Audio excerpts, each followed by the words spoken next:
O barão de Alagoa Velha morreu sufocado no próprio sangue, enquanto a esposa assistia a tudo com um sorriso escondido atrás de um lenço de renda fina. Ele deixou um império de café, milhares de alqueires de terra rosa e um casarão que era o orgulho da província. Mas para a cozinheira, que o serviu por 30 anos, o testamento reservava apenas uma coisa: um travesseiro de penas, velho, manchado e encardido. O que a baronesa não sabia, enquanto ria do presente miserável, era que aquele objeto não era um consolo para a escrava, mas uma sentença de morte costurada entre as penas.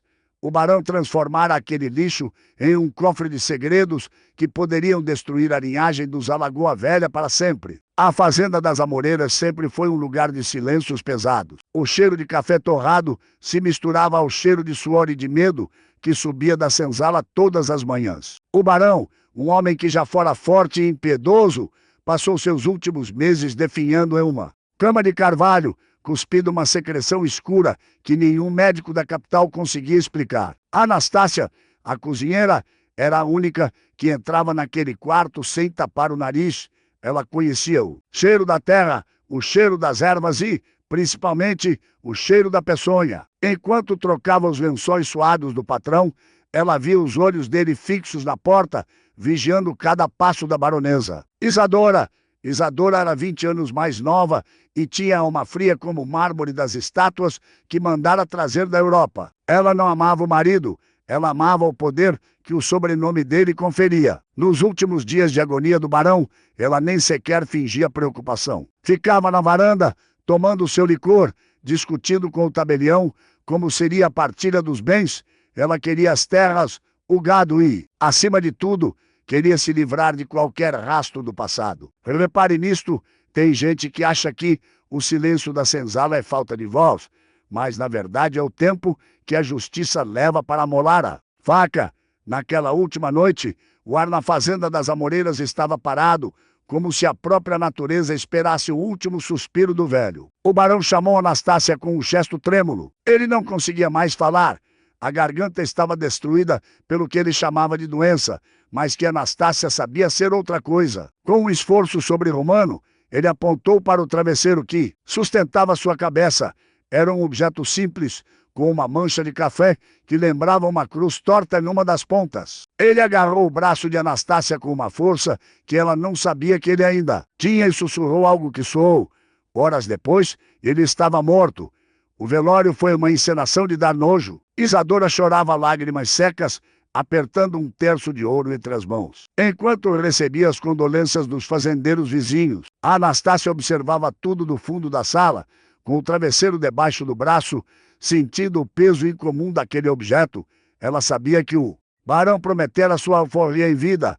Ele dissera mais de uma vez que, após sua morte, ela seria uma mulher livre, com terra e dignidade. Mas assim que o caixão desceu à terra, a máscara da baronesa caiu com um estrondo. Na manhã seguinte ao enterro, Isadora convocou todos os escravos e empregados no pátio da casa grande.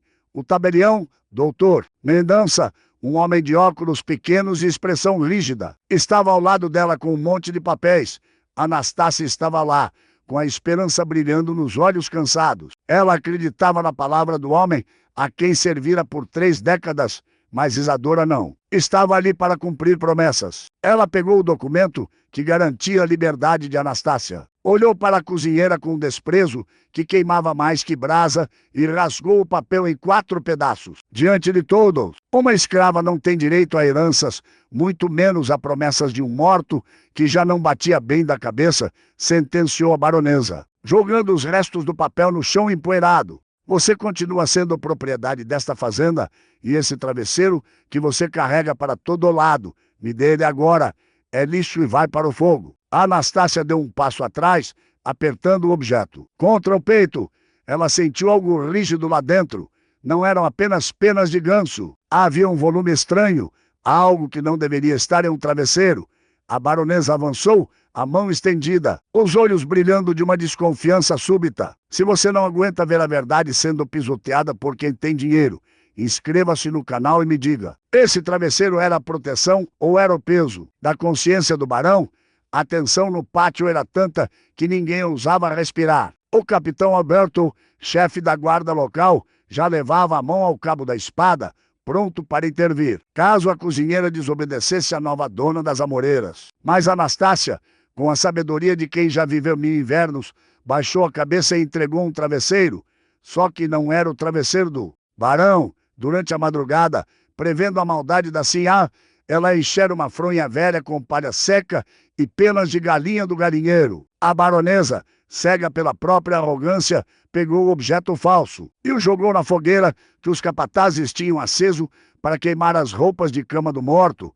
Isadora sorriu enquanto as chamas consumiam o pano. Ela achava que tinha apagado o último rastro de afeto que o marido sentia pela escrava. Mal sabia ela que o travesseiro real, aquele com a mancha de café em formato de cruz, estava escondido dentro de um saco de farinha, no fundo da despensa escura da cozinha.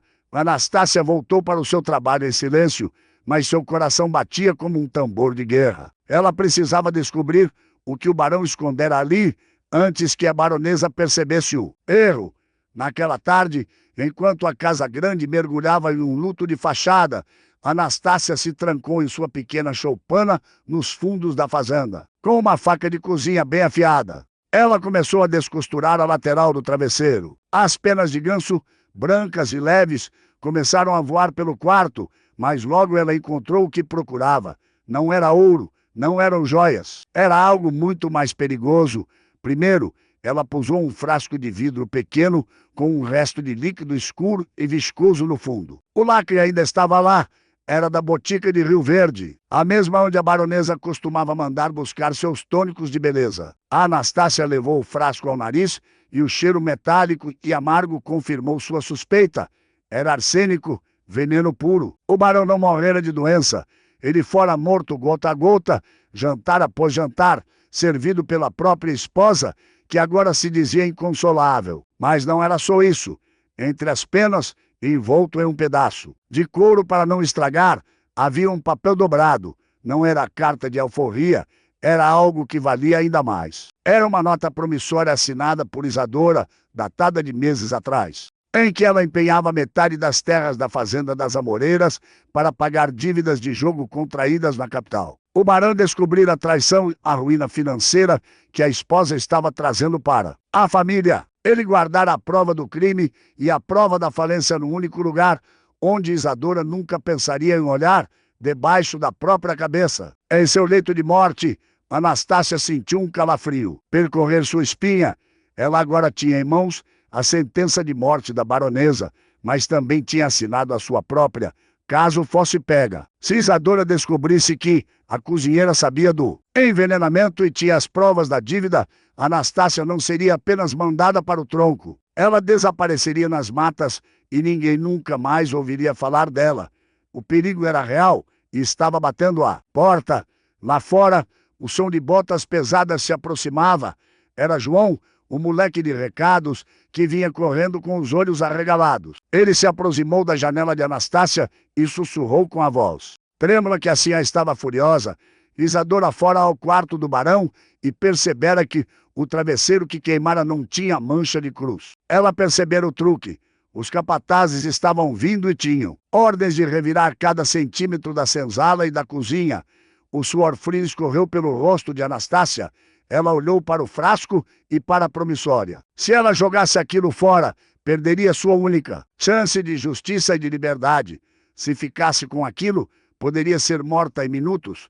O problema é que a baronesa Isadora não aceitava ser desafiada. E o ódio que ela sentia pela cozinheira era antigo, alimentado por anos de uma dignidade que o chicote nunca conseguira quebrar. Anastácia ouviu os gritos dos capatazes na senzala. O som de móveis sendo quebrados e de mulheres chorando subia. Pelo ar pesado da tarde, ela precisava agir rápido. Escondendo o frasco e o papel dentro das próprias roupas, ela pegou o travesseiro vazio e o encheu novamente com as penas, tentando esconder o corte na costura com um ponto apressado. Mas ela sabia que não seria o suficiente. Isadora não era tola. Foi então que ela viu a sombra de um homem na janela. Não era um capataz, era o capitão Alberto, observando-a com um olhar frio e calculista. Ele não disse nada, apenas ficou ali parado, vendo o desespero nos olhos da mulher negra. O capitão era o braço direito da baronesa, o homem que garantia que a ordem fosse mantida através do medo. O que ele viu naquela choupana poderia mudar tudo, ou poderia ser o fim de Anastácia antes mesmo de o sol se pôr. O barão deixara um rastro de migalhas para que a verdade aparecesse, mas esquecera que, no mundo dos poderosos, a verdade muitas vezes é enterrada junto com quem a carrega. Anastácia estava sozinha, cercada por inimigos e carregando um segredo que pesava mais que as correntes que um dia prendera. A caçada começara e a fazenda das Amoreiras estava prestes a se tornar um campo de batalha onde o sangue derramado não seria apenas o do café. Isadora entrou na cozinha como um furacão, as saias de seda varrendo a sujeira do chão. Ela não falou nada, apenas olhou para Anastácia e deu um tapa tão forte que o som ecoou pelas vigas de madeira do teto. A cozinheira caiu de joelhos, sentindo o gosto de sangue na boca, mas não soltou o que escondia sob a saia. A baronesa sorriu, um sorriso cruel de quem sabe que tem a faca e o queijo na mão. Ela sabia que Anastácia tinha o que ela procurava e estava disposta a queimar a fazenda inteira, se preciso, para recuperar seu segredo. A noite estava apenas começando e as sombras das amoreiras guardavam olhos que tudo viam. A Anastácia precisava de um plano, de um aliado ou de um milagre, porque naquela fazenda, quem tentava apagar o passado com fogo geralmente acabava descobrindo que as cinzas sempre contam a história de quem as acendeu. O que estava escondido entre as penas era apenas o começo de uma revelação que faria o império do café tremer até as beiças, e o tempo estava acabando. A baronesa se inclinou sobre Anastácia, o cheiro de perfume francês escondendo o cheiro de podridão de sua alma, e sussurrou: "Onde está o que meu marido te deu, sua maldita? Eu sei que não estava no travesseiro que queimei. Me entregue agora, ou você vai desejar ter morrido junto com ele." Anastácia olhou nos olhos da carrasca e, pela primeira vez em 30 anos, não sentiu medo, sentiu nojo. Ela sabia que a verdade era uma arma e estava pronta para puxar o gatilho, mesmo que isso custasse sua vida. A guerra estava declarada no coração das amoreiras. O cheiro de pena queimada ainda estava no ar quando a baronesa percebeu que fora feita de boba por uma mulher que ela considerava um nada. A raiva de Isadora não era apenas por ter sido enganada, mas pelo medo que começou a roer suas entranhas. Ela sabia que, se aquele travesseiro com a mancha de cruz ainda existia, sua cabeça estava a prêmio. O silêncio da cozinha foi quebrado pelo som de um prato de porcelana se estilhaçando contra a parede a poucos centímetros da cabeça de Anastácia. A Cia não queria apenas o objeto. Ela queria apagar a prova de que era uma assassina antes que o sol se pusesse. O que ela não imaginava é que o rastro de sangue que deixara para trás era mais largo do que qualquer tapete que pudesse estender no casarão. Isadora deu um passo à frente, os olhos injetados, e agarrou o braço de Anastácia com as unhas compridas, cravando-as na pele escura da cozinheira. Ela não gritou. O ódio dela era baixo, sussurrado, como o sibilo de uma cobra pronta para dar o bote. Ela exigiu saber onde estava o verdadeiro travesseiro, ameaçando mandar Anastácia para o tronco até que a pele de suas costas se transformasse em tiras. Mas Anastácia continuou calada, sentindo o volume do frasco de veneno e da promissória escondido sob sua saia, pressionando sua coxa como ferro em brasa. Ela sabia que, se abrisse a boca, não haveria tronco que a salvasse da morte imediata. Repare nisto, assim achava que o chicote calava a boca, mas o chicote só faz o ódio criar raízes profundas e silenciosas. Enquanto a baronesa bufava de ódio, o capitão Alberto observava tudo da porta da cozinha. Ele era um homem que não se movia por lealdade, mas por conveniência. Ele viu o tremor nas mãos de Isadora e o brilho de desafio nos olhos de Anastácia. O capitão sabia que ali havia algo muito mais valioso do que uma simples herança de um morto. Ele sentia o cheiro do medo e o cheiro da oportunidade. Se a baronesa estava tão desesperada por um travesseiro velho, era porque o que estava dentro dele valia ouro ou, no mínimo, a liberdade de alguém. Isadora ordenou que os capatazes revirassem a despensa. Sacos de arroz foram rasgados, potes de banha foram virados no chão e o estoque de farinha foi espalhado como se fosse uma neve suja sobre o piso de terra batida. Eles procuravam pelo volume, pelo pano mansado, mas Anastácia fora mais esperta. Durante o caos, ela passara os objetos para o pequeno João, o moleque de recados, que agora estava agachado no canto da horta, fingindo catar lagartas das couves. O segredo não estava mais na cozinha, mas a baronesa ainda não sabia disso. O problema é que o tempo estava correndo contra todos naquela fazenda. O tabelião Mendonça, que estava hospedado em um dos quartos de hóspedes, começou a estranhar a movimentação e os gritos vindos da parte de trás da casa. Ele era um homem de leis, rígido e formal, que não gostava de desordem. Isadora sabia que precisava resolver aquela situação antes que o homem dos papéis começasse a fazer perguntas que ela não poderia responder. Se o tabelião descobrisse a nota promissória da dívida de jogo, o inventário seria o menor dos seus problemas. Ela seria expulsa daquelas terras antes mesmo de o corpo do barão esfriar na tumba. Anastácia foi arrastada para o pátio central, onde o sol da tarde castigava todos. A baronesa queria fazer dela um exemplo.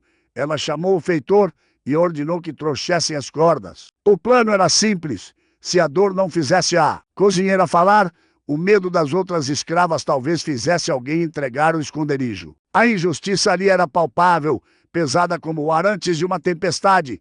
Isadora caminhava de um lado para o outro, o rosto vermelho de fúria, enquanto os empregados da casa assistiam a tudo com as cabeças baixas, rezando para não serem os próximos. Só que, naquela tarde, algo mudou no olhar de João. O menino, que sempre fora visto como apenas mais uma peça da engrenagem da fazenda, vira muito mais do que deveria. Na noite em que o barão morreu, João estava escondido atrás de uma cortina, esperando o momento certo para levar uma caneca de água para o patrão. Ele viu quando Isadora entrou no quarto com um frasco pequeno e trocou o conteúdo do tônico que o médico receitara. Ele viu a mão dela tremer, mas viu também a decisão fria em seus olhos. João guardou aquele segredo no fundo do peito, mas agora, vendo Anastácia prestes a ser castigada, o peso daquela verdade começou a sufocá-lo. Se você não engole esse tipo de mentira bem vestida, inscreva-se e me diga, esse frasco de veneno, o segredo do barão, era aviso ou sentença? Enquanto o feitor preparava o primeiro golpe, João se aproximou do capitão Alberto, que estava afastado do grupo, fumando um cigarro de palha. O menino sabia que não podia confiar em ninguém, mas o capitão era a única autoridade. Que Isadora ainda temia um pouco. Com a voz falha, o moleque disse que sabia onde estava o que assim há tanto queria, mas que só falaria se o capitão garantisse que Anastácia não seria tocada. O capitão Alberto arqueou uma sobrancelha. Ele não era um santo, mas não era burro. Ele percebeu que o jogo mudara de mãos. Ele deu um sinal para o feitor parar a execução e caminhou até a baronesa, sussurrando algo em seu ouvido que a fez empalidecer instantaneamente. Isadora olhou para o moleque e depois para o capitão, percebendo que o cerco estava fechando. Ela não podia deixar que aquela informação vazasse para o tabelião. Ela ordenou que levassem Anastácia para a senzala e a trancassem lá sob vigilância total. O travesseiro falso fora queimado, mas a verdade estava começando a arder. Em lugares que ela não conseguia controlar, dentro da senzala escura, Anastácia sentou-se no chão de terra. Ela estava dolorida, com os braços marcados pelas unhas da sinhá, mas sua mente estava lúcida.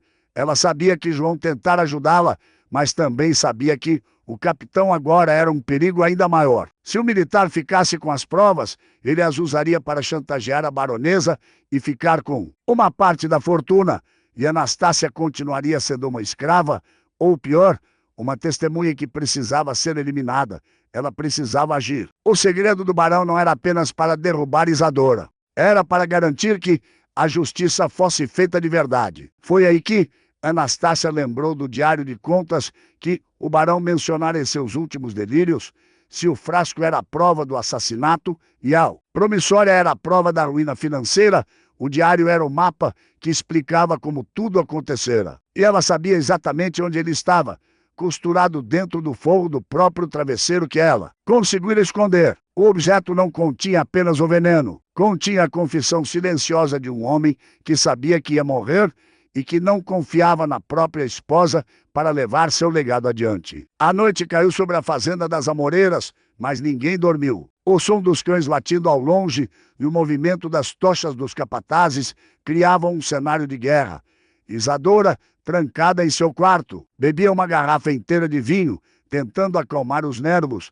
Ela olhava para o retrato do marido na parede e sentia um ódio profundo. Ele fora esperto até o fim, deixando um rastro de destruição. Para ela mesmo depois de morto, mas ela ainda tinha o poder, ainda tinha as terras, ainda tinha o capitão, ou pelo menos achava que tinha. O que ninguém sabia era que o tabelião Mendonça não era tão cego quanto parecia. Ele ouvira o sussurro de João e vira a troca de olhares entre o capitão e a baronesa. Ele passou a noite revisando os papéis do inventário e percebeu que as contas não batiam. Havia saídas de dinheiro que não tinham explicação e terras que já não pertenciam legalmente ao espólio do barão. A máscara de perfeição da fazenda das Amoreiras estava rachando e o que estava por trás era um abismo de ganância e crime. Anastácia, na senzala, ouviu um barulho na porta. Era João, que conseguira uma chave com um dos escravos que quidava da cavalariça. Ele trazia um saco de café, vazio. Ele disse que os cães estavam soltos, mas que conhecia um caminho pelo meio do cafezal que levaria até a estrada do povoado do Salto. A Anastácia pegou o travesseiro que o menino recuperara do esconderijo e o colocou dentro do saco de café.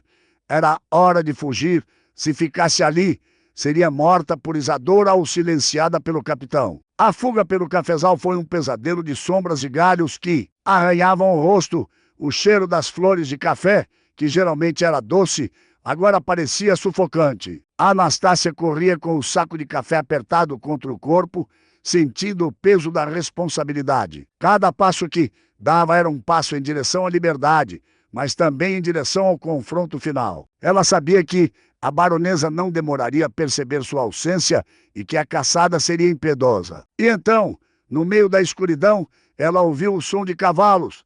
Não era apenas um, eram vários.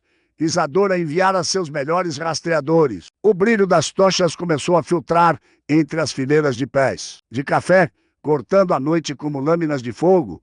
Anastácia se encolheu atrás de um tronco grosso, prendendo a respiração. O coração parecia querer pular para fora do peito. Ela olhou para o saco de café e depois para a luz que se aproximava. A prova física do crime estava a poucos metros de ser capturada e destruída para sempre. Mas o que parecia ser o fim foi apenas o começo de uma reviravolta que ninguém esperava.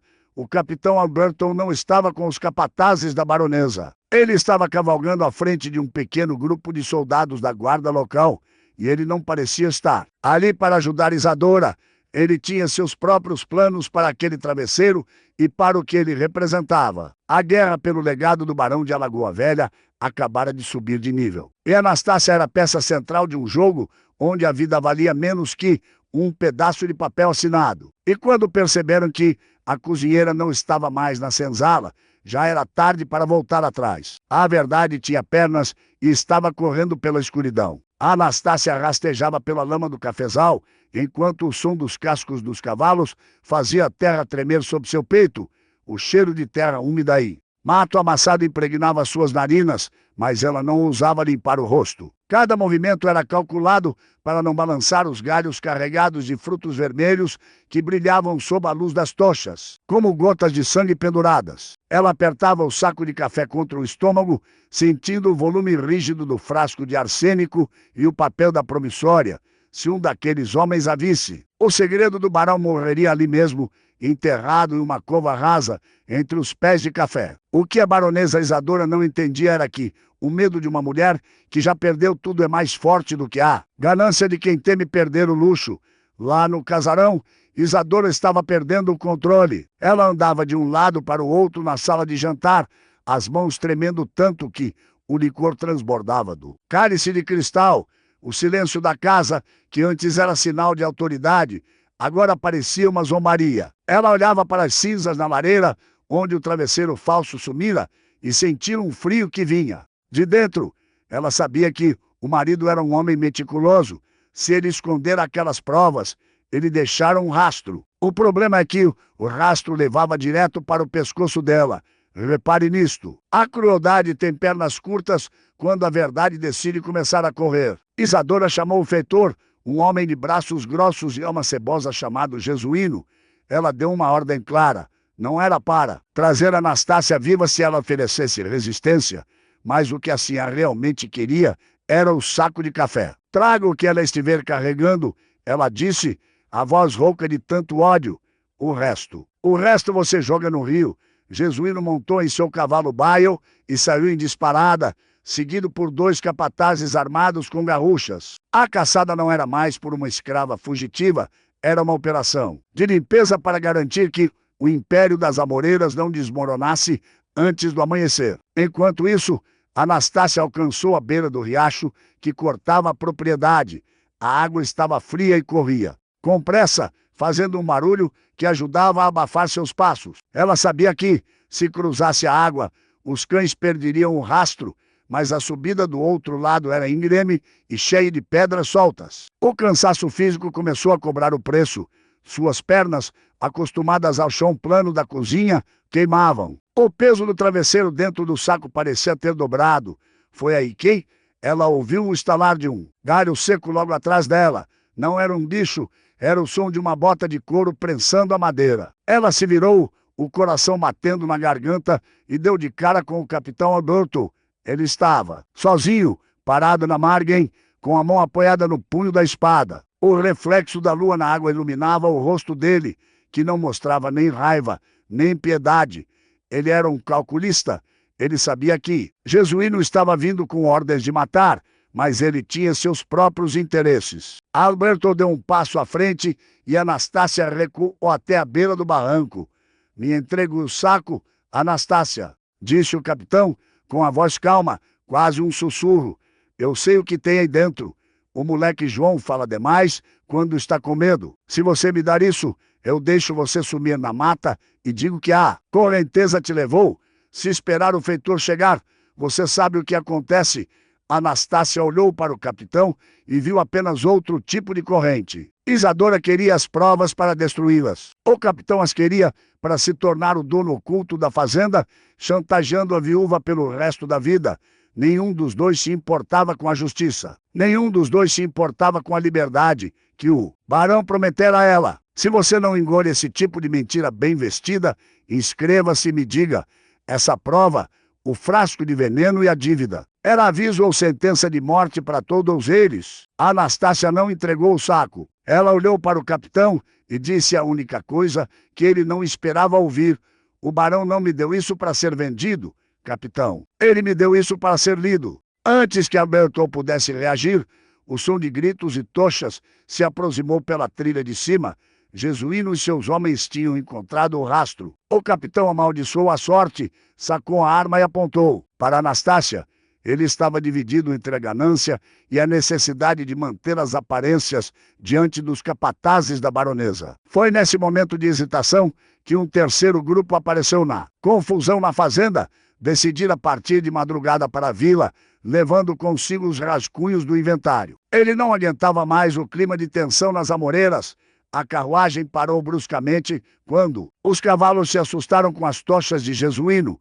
O tabelião desceu, ajeitando os óculos no rosto suado, e exigiu saber o que estava acontecendo. Alberto, agindo rápido, guardou a arma e tentou inventar uma desculpa, dizendo que estavam apenas recapturando uma peça fugitiva que roubara pertences da Casa Grande. Jesuíno chegou logo em seguida, bufando, pronto para avançar sobre Anastácia. Mas a presença de uma autoridade oficial, como o Dr. Mendonça, mudou o peso da balança. O tabelião era um homem chato, preso a formalidades, mas ele odiava ser interrompido em suas viagens.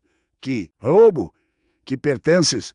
Perguntou Mendonça, olhando para Anastácia, que estava coberta de lama, mas mantinha o saco de café firme contra o peito. Essa mulher é a cozinheira do barão. Eu a vi servindo o jantar ontem, porque ela estaria fugindo no meio da noite com um saco de café. Isadora, que seguira os capatazes a pé, envolta em um chale escuro, surgiu das sombras. Ela estava ofegante, o rosto desfigurado pela ansiedade. Ela roubou joias do meu falecido marido, gritou a baronesa, tentando recuperar a autoridade. Ela escondeu tudo dentro desse saco de lixo. Capitão, tome o objeto dela agora. A ordem era um grito desesperado. Isadora sabia que, se o tabelião abrisse aquele saco ali na frente de todos, o teatro acabaria. Anastácia, vendo a oportunidade que o destino colocara em seu caminho, deu um passo em direção ao tabelião, ignorando as armas apontadas para ela. Ela caiu de joelhos aos pés de Mendonça e estendeu o saco. Seus olhos estavam fixos. Nos dele, uma súplica silenciosa misturada com uma coragem que vinha de gerações de sofrimento. O capitão Alberto tentou intervir, mas os guardas da comarca, seguindo a hierarquia, impediram sua aproximação. Doutor, disse Anastácia, a voz firme, apesar do tremor no corpo, não tem joio aqui. Tem a verdade que assim a quer queimar. O barão morreu cuspindo sangue porque a taça dele tinha mais do que vinho, e as terras que o senhor está contando nos seus papéis, elas já não pertencem a ninguém desta família. O silêncio que se seguiu foi mais cortante do que o chicote de Jesuíno. Isadora tentou avançar, mas foi contida pelo próprio medo. O tabelião olhou para a baronesa, depois para o capitão e, por fim, para o saco de café. Ele sentiu que ali havia algo que os tribunais da capital adorariam cheirar. Ele pegou o saco das mãos de Anastácia. O peso do travesseiro lá dentro era o peso de uma era que estava prestes a ruir. Mas o que ninguém sabia era que o frasco de arsênico, no meio da correria e da queda no barranco, trincara. O líquido escuro e letal estava vazando lentamente, manchando as penas de Ganso e a nota promissória. A prova estava sendo destruída pelo próprio veneno que matara o barão. E então, enquanto o tabelião começava a abrir o nó do saco, o cheiro metálico e amargo do arsênico subiu, invadindo o ar da madrugada. Mendonça franziu o nariz, reconhecendo o odor que frequentemente aparecia em casos de polícia na capital. O problema é que Jesuíno, vendo que a patroa ia ser descoberta, decidiu agir por conta própria. Ele sabia que, se Isadora caísse, ele cairia junto por todos os crimes que cometera em nome dela. Ele pusou a garrucha da cintura e apontou para o tabelião. A situação saíra de controle.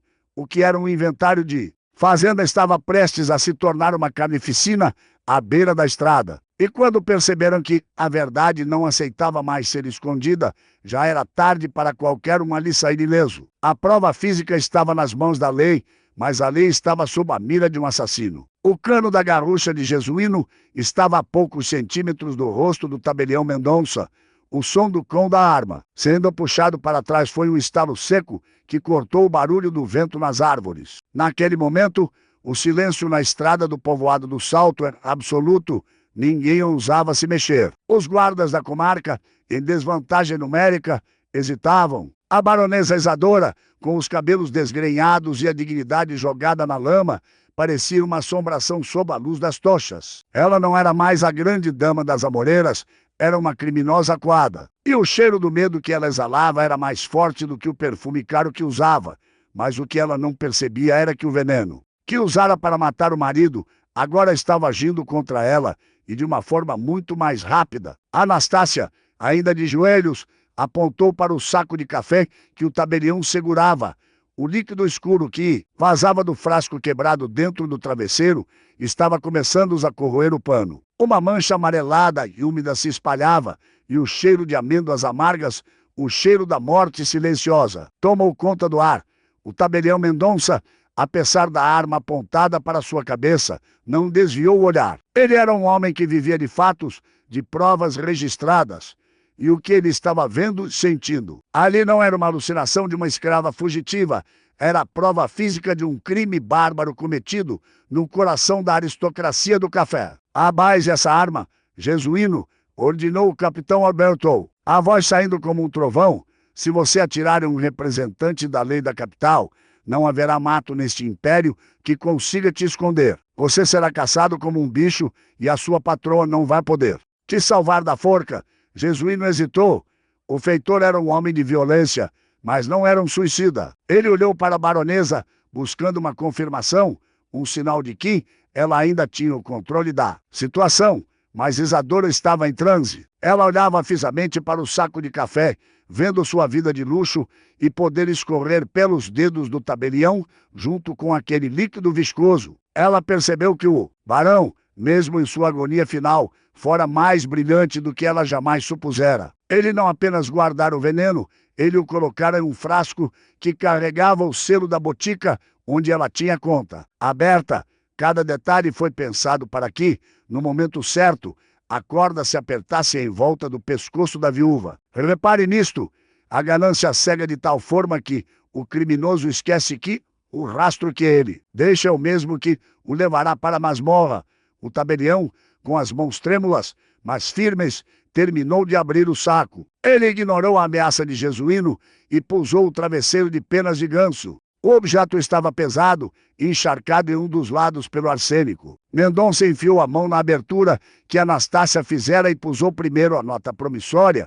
O papel estava manchado, mas a caligrafia de Isadora e o selo do cartório da capital eram inconfundíveis. 50.000 contos de réis, leu o tabelião, a voz falhando de indignação. Uma dívida de jogo empenhando terras, que estão sob inventário. Isso é fraude, baronesa. E o que é pior, isto aqui é o motivo. Isadora deu um grito agudo, um som que não parecia humano, e avançou sobre o tabelião com as mãos em forma de garras. Ela queria rasgar o papel, queria engolir a prova, queria destruir a verdade. Mas o capitão Alberto, vendo que a sorte da viúva virara permanentemente, agiu com a rapidez de um soldado. Ele interceptou a baronesa, segurando-a pelos pulsos com uma força que a fez cair de joelhos novamente. Jesuíno, vendo a patroa ser dominada, baixou a arma. Ele sabia que a guerra estava perdida e que, a partir daquele momento, era cada um por si. O tabelião Mendonça continuou sua inspeção.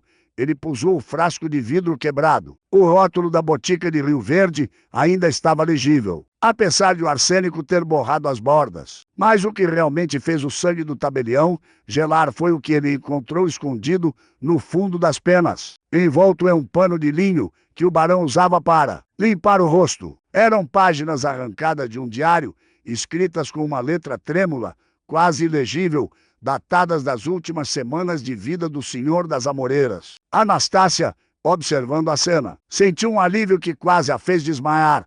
Ela sabia o que diziam aquelas páginas. O barão, percebendo que sua saúde estava sendo dominada por algo que não era natural, começara a anotar cada refeição, cada tônico que Isadora lhe trazia e os sintomas que sentia logo depois. Ele escrevera sobre o gosto amargo do caldo, sobre a queimação no estômago e sobre a certeza de que sua esposa estava tentando apressar sua partida para assumir o controle total das terras e esconder suas dívidas. A injustiça que Anastácia sofrera durante 30 anos, o chicote que ela vira descer sobre as costas de seus irmãos, as humilhações na cozinha, tudo parecia se concentrar naquele momento de revelação. O poder da baronesa, construído sobre o sangue e o suor dos outros, estava desmoronando diante de um funcionário público de óculos pequenos e de uma cozinheira que todos julgavam ser invisível. O tabelião olhou para Anastácia com o respeito que ela nunca recebera de um homem branco em toda a sua vida. Esta mulher não roubou nada, declarou Mendonça, olhando para o capitão e para os capatazes. Ela estava protegendo as evidências de um homicídio e de uma fraude monumental contra o império. Baronesa Isadora, a senhora está sob custódia. O inventário das Amoreiras está suspenso e todas as suas contas serão bloqueadas imediatamente. Isadora começou a rir, uma risada histérica que ecoava pelo vale e fazia os cavalos relincharem de agitação. Ela apontava para Anastácia, gritando que ninguém acreditaria em uma escrava, que a palavra dela não valia o papel em que os autos seriam escritos. Mas o tabelião não estava ouvindo a palavra de Anastácia. Ele estava ouvindo a voz do morto, que falava através daqueles papéis encharcados de veneno. O barão de Alagoa Velha garantira que sua última vontade não fosse sobre as terras, mas sobre a justiça.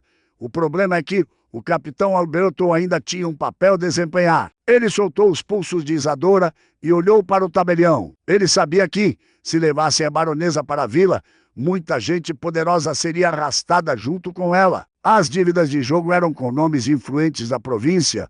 O capitão percebeu que a verdade era perigosa, não só para Isadora, mas para todo o sistema que sustentava aquela região.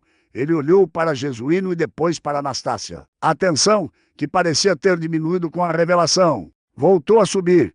O capitão não queria apenas a justiça, ele queria saber quem mais estava naquele diário. Doutor Mendonça, disse o capitão, a voz agora fria e calculista, esses documentos são sensíveis. Talvez devêssemos levá-los para o meu posto de comando antes de irmos para a vila, para a segurança das provas, é claro. O tabelião hesitou. Ele viu o brilho de ganância nos olhos do militar. Ele percebeu que a prova que Anastácia salvara com tanto esforço ainda estava em risco de desaparecer nas mãos de quem deveria protegê-la. A Anastácia deu um passo à frente, colocando-se entre o tabelião e o capitão. Ela sabia que o jogo de poder estava longe de terminar. A baronesa podia ter caído, mas os abutres já estavam circulando o cadáver da fazenda. Foi então que o pequeno João surgiu do meio do cafezal, trazendo consigo um grupo de trabalhadores da senzala, que tinham ouvido a confusão e decidido que não ficariam mais nas sombras. Eles estavam armados com foices e enxadas, as ferramentas de seu trabalho transformadas em armas de resistência. O moleque de recados fizera mais do que apenas ajudar na fuga. Ele despertara a coragem de quem não tinha mais nada a perder. A estrada do povoado do Salto estava prestes a ser o palco de um acerto de contas que a história oficial nunca contaria, mas que a Terra Rosa jamais esqueceria. E quando perceberam que o povo da fazenda não aceitaria mais mentiras, já era tarde para qualquer um tentar comprar o silêncio de quem sempre vivera no escuro. A verdade estava nua e ela tinha o rosto de quem servia a mesa e colhia o café. Isadora, vendo o levante, parou de rir. O medo real, o medo de quem vê a justiça sendo feita pelas mãos de quem foi oprimido, finalmente a alcançou. Ela olhou para o tabelião, para o capitão e para a multidão de rostos suados e determinados. O império das amoreiras estava em chamas e o fogo não vinha da lareira, mas da dignidade recuperada de uma cozinheira que guardara um travesseiro de penas como se fosse o seu próprio coração. O desfecho daquela noite estava sendo escrito na lama da estrada e o preço a ser pago seria cobrado em cada gota de arsênico que manchava o solo. O tabelião apertou o diário contra o peito e olhou para o capitão Alberto. Capitão, o senhor cumprirá o seu dever aqui agora, ou será o próximo a responder diante do tribunal da capital? Escolha o seu lado, pois o sol está nascendo e ele trará luz para tudo o que foi feito na escuridão dessas terras. A decisão do militar ditaria o destino de Anastácia e o futuro de toda a fazenda. Das amoreiras, o ar estava eletrizado e o som do riacho ao fundo parecia o tic-tac de um relógio, marcando os últimos segundos de uma era de mentiras bem vestidas. O que viria a seguir mudaria o mapa da província para sempre. Isadora tentou um último ato de desespero. Ela avançou para tomar o diário das mãos do tabelião, mas suas unhas só encontraram o ar frio da madrugada. O capitão Alberto, percebendo que o poder da baronesa se dissolvera na lama da estrada, deu o passo final para sua própria salvação. Ele não sacou a arma para protegê-la, ele a usou para rendê-la. Com um movimento seco, ele empurrou a viúva para os pés dos guardas da comarca. O império das amoreiras, construído sobre silêncios e crimes, desabou ali mesmo, entre o cheiro metálico do veneno e o brilho das foices dos trabalhadores, que não aceitavam mais as correntes. O tabelião Mendonça, com as mãos trêmulas, mas a voz carregada de autoridade, leu em voz alta os últimos parágrafos do Diário do Barão. As palavras eram como chicotadas no silêncio da noite. O morto descrevia como Isadora sorria, enquanto lhe servia o tônico que queimava suas entranhas gota a gota. Ele confessava que o travesseiro de penas era a sua única forma de garantir que a assassina não herdasse o fruto de sua maldade. O frasco de arsênico, agora vazio e quebrado, era a peça final de um quebra-cabeça de sangue que o tribunal da capital não poderia ignorar. Repare nisto, o barão não deixou ouro para a cozinheira. Ele deixou a chave da cela onde a baronesa passaria o resto de seus dias. A consequência foi imediata e implacável. Isadora foi levada sob custódia, amarrada na mesma carruagem que deveria carregar apenas papéis de inventário. Na capital, o escândalo destruiu o que restava do prestígio do nome à Lagoa Velha. As dívidas de jogo, provadas pela promissória que Anastácia salvara, levaram a fazenda das Amoreiras a leilão para pagar os credores. O capitão Alberto, tentando limpar sua mancha, testemunhou contra a antiga patroa, mas o diário também revelava suas omissões e ele acabou perdendo o posto e a farda. Jesuíno, o feitor, desapareceu nas matas. Fugindo da corda que certamente o esperava pelo assassinato de outros escravos, crime que o diário também trouxera à luz. Anastácia finalmente recebeu o que lhe era de direito, o tabelião Mendonça, movido por uma justiça que raramente visitava aquelas terras. Oficializou sua alforria com base nos documentos e na gratidão do Estado pelas provas entregues. Ela não quis as terras manchadas de sangue ou a casa onde o mal habitava. Anastácia deixou as Amoreiras levando apenas suas roupas e a dignidade que o fogo da baronesa não conseguira queimar. O pequeno João foi com ela, longe do café e da peçonha, para uma vida onde o cheiro da manhã não seria mais de medo. Inscreva-se aqui. A gente puxa o que tentaram enterrar e comente. Você acha que o barão foi justo ao envolver a Anastácia nesse risco todo, ou ele só queria vingança a qualquer preço? Quem tenta apagar o passado com fogo acaba se queimando nas cinzas que restam. A baronesa Isadora esqueceu que o medo faz o criminoso cometer o erro de subestimar quem o observa em silêncio todos os dias. No fim, a justiça não veio de um tribunal luxuoso de mármore, mas de dentro de um travesseiro velho de penas e da coragem de uma mulher que sabia que a verdade, por mais que tentem sufocá-la, sempre encontra um jeito de respirar. O barão não deixou ouro à baronesa, ele deixou a sua sentença de morte.